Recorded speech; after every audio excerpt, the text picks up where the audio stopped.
Now put away your books, my lads. Come sit you by my side. And I'll tell you the glorious story of how Miller of Withnell died.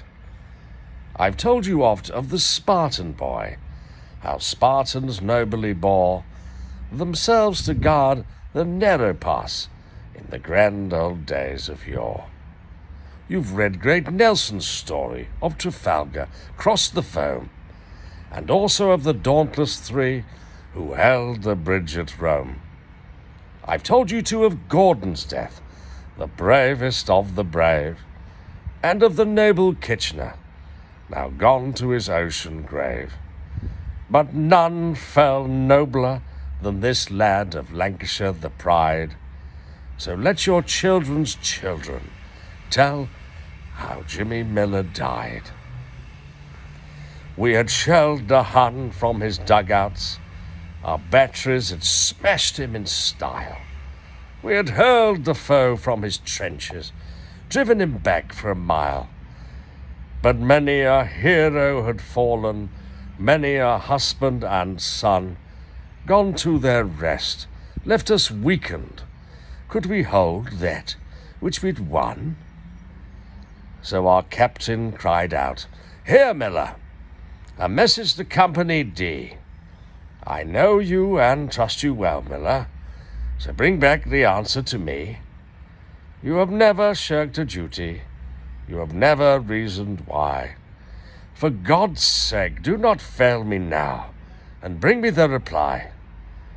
I hate to ask this sacrifice, but it's the only way.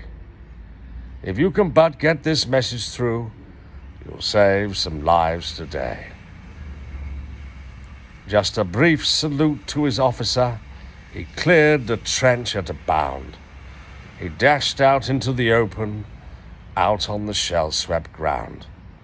With a hearty cheer from his comrades, the rest is hard to tell. But with scarce a score of paces gone, an angry bullet fell and pierced him through from back to side. He halted for a span. "You shot not well, O marksman, to slay so brave a man." Then pressed his hand firm on his wound and gamely struggled on. So got his message through at last, his short life all but gone. "Now stay you here, brave Miller. You've nobly run your race, and you're sorely wounded, lad. Let another take your place." "Don't ask it, sir. Why waste a life? You're open to attack. I've brought this message through hell. I'll take the answer back." Then brave men sobbed as he started across that danger zone. They could not, dare not, queer his pitch. That's a creed in the old King's Own.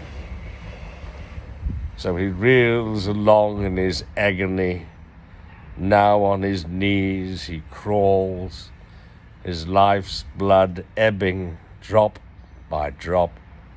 A dozen stumbles and falls. But his goal is reached as he murmurs, "All is well, sir." Then he dropped at his captain's feet and died. So Miller of Withnell fell. His name is off the roll call now, so brave where all were brave. He's laid by gallant soldiers in his lonely honoured grave. He saw his duty, plain and straight. He went for it there and then. So I think our Saviour won't be hard on a man who died for men. Cheer up, ye hearts of England. Cheer up, ye Britons all. Bear up, ye wives and mothers, so sick at duty's call. The soul of our race is in men like these who fight till latest breath, and like the sentinel of old, stand faithful until death. This deed yet stands aloof from all heroic, grand, alone, the pride of all the British race, the pride of the old King's Own. So when you hear folk talk of heroes, tell this story far and wide, the story of the message how Miller of Withnell died.